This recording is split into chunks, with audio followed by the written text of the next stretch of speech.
Fala galera, voltamos e, bom, vamos lá. A gente tem aqui agora a norma de eficácia limitada a ser tratada por nós, né? E aí eu vou te mostrar mais um exemplo. Vamos dar um pulinho aqui no nosso inciso 32. E aí a gente vai apresentando as várias informações. 32, está aqui, ó, na telinha para vocês, 32. Olha que barato nós temos aqui.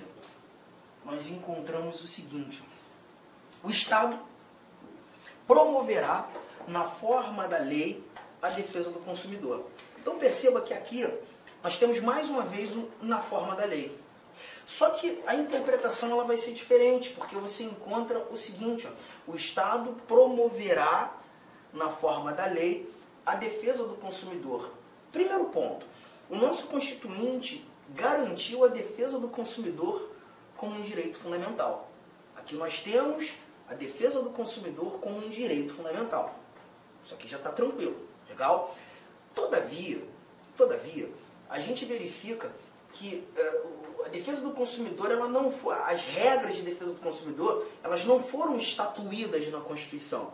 Elas não foram definidas no texto constitucional. Elas devem ser definidas numa lei. Acho que a conjugação do verbo até ajuda, né? O Estado promoverá, na forma da lei, a defesa do consumidor. Vamos lá, vamos matar aqui alguns valores. Preste atenção.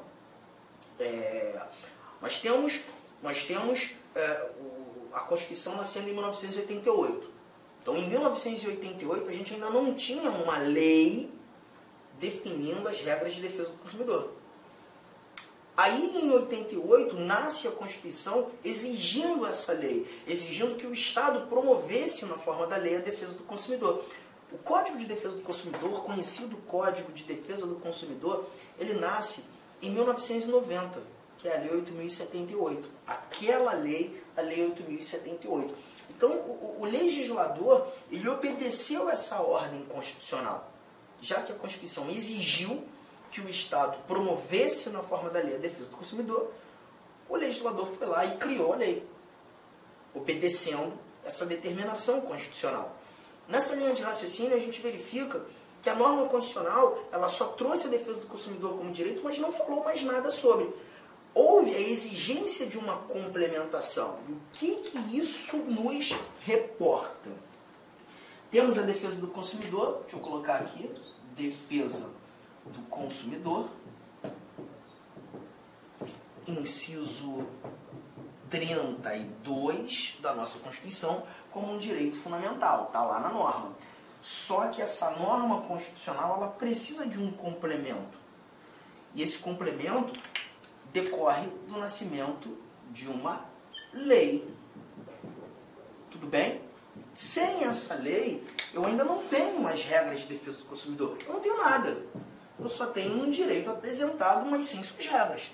Não sei como exercer a defesa do consumidor. Para que esse exercício se mostre, a gente tem necessidade da lei. Então a lei aparece aqui para tornar exercitável a defesa do consumidor. Sem a lei eu não tenho nada. Eu só tenho um direito previsto, mas sem aplicabilidade. A lei agora ela não nasce para restringir o direito, ela não nasce para diminuir o direito, ela nasce para concretizar o direito. Há exigência da criação da lei. Você percebeu a diferença? Então aqui você já não mais fala de norma de eficácia plena, você já não mais fala de norma de eficácia contida, mas você traz a chamada norma de eficácia limitada. A norma de eficácia limitada, nesse instante, ela aparece justamente para garantir que um direito seja efetivamente exercitável pelo complemento legal. Então, peraí, vamos lá. A norma nitidamente não é completa. A norma constitucional nitidamente não é completa. Então, eu boto essa norma tem o sentido, mais uma vez, não integral. Estamos juntos? Não integral. Só que, nesse caso, a aplicabilidade não é imediata. A aplicabilidade se mostra mediata, dependente de complementação dependente de complementação legal. Eu só vou ter efetividade na norma a partir do momento que surgir a complementação. E é essa complementação que vai fazer com que o exercício, com que a proteção, com que aquele direito seja genuinamente exercido por mim e por você. Para alguns doutrinadores, lembra, Maria Helena Diniz, né, ela traz outros nomes, e ela diz que essa norma é uma norma de eficácia relativa, de novo traz como relativa, mas diz ser dependente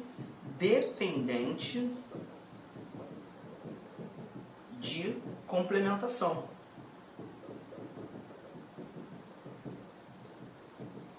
Dependente de complementação. E os nomes dados por Maria Helena Diniz, eu acho nomes muito interessantes, né? Como ela reporta esse tipo de norma. É relativa? Sim, porque você vai ter necessidade de um complemento. E essa relativização, ela surge justamente para uma complementação daquilo que fora iniciado pelo constituinte. Tudo bem? Tranquilo? Arthur, legal. Estou anotando. Já dei aqui o pause, já anotei. Você tem mais exemplos? Temos, e é importante trazer exemplos. E aí a gente vai conhecendo o texto constitucional. Olha aqui o que a gente encontra nesse nosso primeiro inciso desse slide.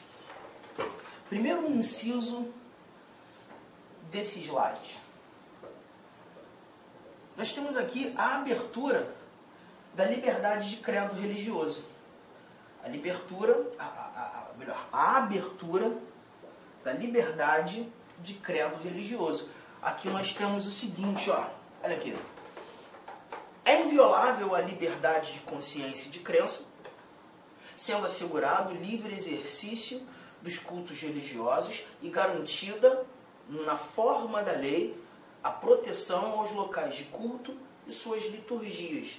Então a gente verifica que é garantida na forma da lei a proteção aos locais de culto e suas liturgias. Aqui então eu tenho a necessidade da lei para proteger os locais de culto. A necessidade da lei para proteger as liturgias. Há uma exigência da criação de lei. Aqui a gente não está verificando uma lei para diminuir a proteção. A gente não está verificando nascer lei para restringir a proteção. Não, não. A gente está verificando a necessidade da lei para proteger. Para proteger. A norma de eficácia limitada. Assim como no inciso 6º, 7º, olha aqui, ó, é assegurada nos termos da lei a prestação de assistência religiosa nas entidades civis e militares de internação coletiva. Esse inciso é legal porque quando a gente fala de prestação de assistência religiosa, por exemplo, nas entidades civis, a gente verifica religiosos que vão a hospitais, por exemplo, né, para levar a assistência religiosa. Em entidades militares, nós encontramos, tanto nas Forças Armadas quanto nas Forças Auxiliares, polícias militares, bombeiros militares, a figura do capelão, né, que já é um militar, né, que já cumpre o oficialato, que está lá justamente para prestar assistência religiosa. Só que, Arthur, todas as religiões podem levar assistência religiosa, por exemplo, nas entidades militares. Qualquer religião, um indivíduo pode se tornar capelão?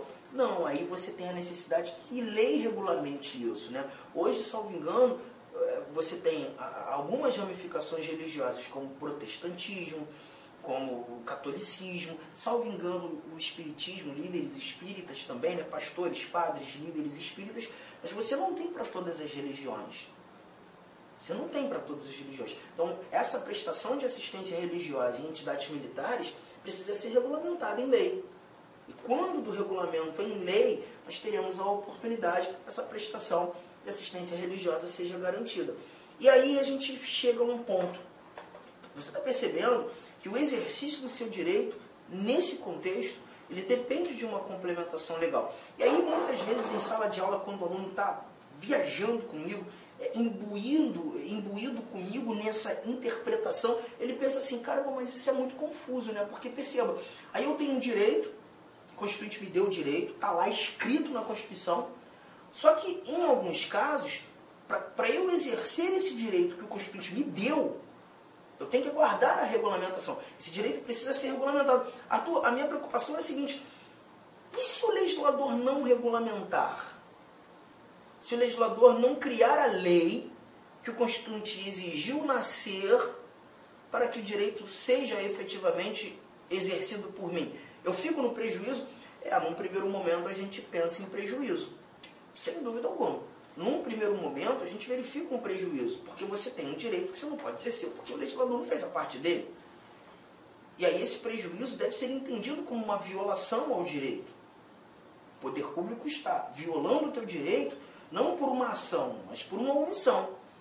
E é por isso que quando a gente estuda direitos e deveres individuais e coletivos, esse nosso artigo 5º, quando a gente chega lá no finalzinho do artigo 5º, nós encontramos uma sequência de incisos que apresenta para a gente os chamados remédios constitucionais. O Constituinte sabia que no dia a dia, no cotidiano, esses nossos direitos poderiam sofrer restrições arbitrárias, poderiam sofrer violações, arbitrariedades, ilegalidades.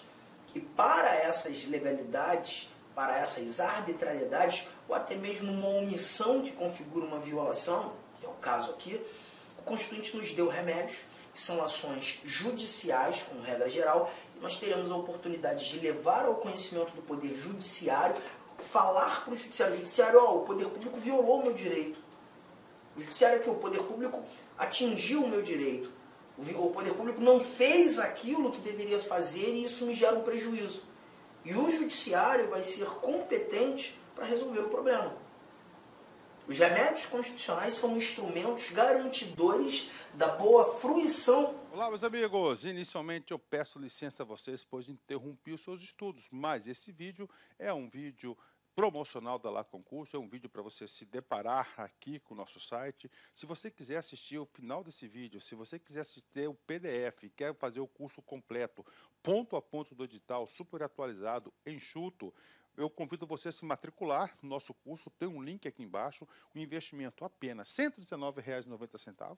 Para de reclamar aí que eu cortei o vídeo, cara, vai lá, tira o escorpião do bolso. Não tenho, mentira, não acredito nisso, R$ 119,90, esse curso fabuloso aqui da Lá Concursos, o melhor custo-benefício do mercado, ali você vai encontrar, tá certo? Todo o conhecimento necessário e suficiente para você ser aprovado no concurso da Guarda Civil. Só depende de você. E ainda, você tem ainda a nossa metodologia do Personal Coach, que é o estudo e regime de metas. Bacana? Vamos lá, vem estudar com a gente aqui na Lá Concurso. Forte abraço, fique com Deus. Tchau, tchau.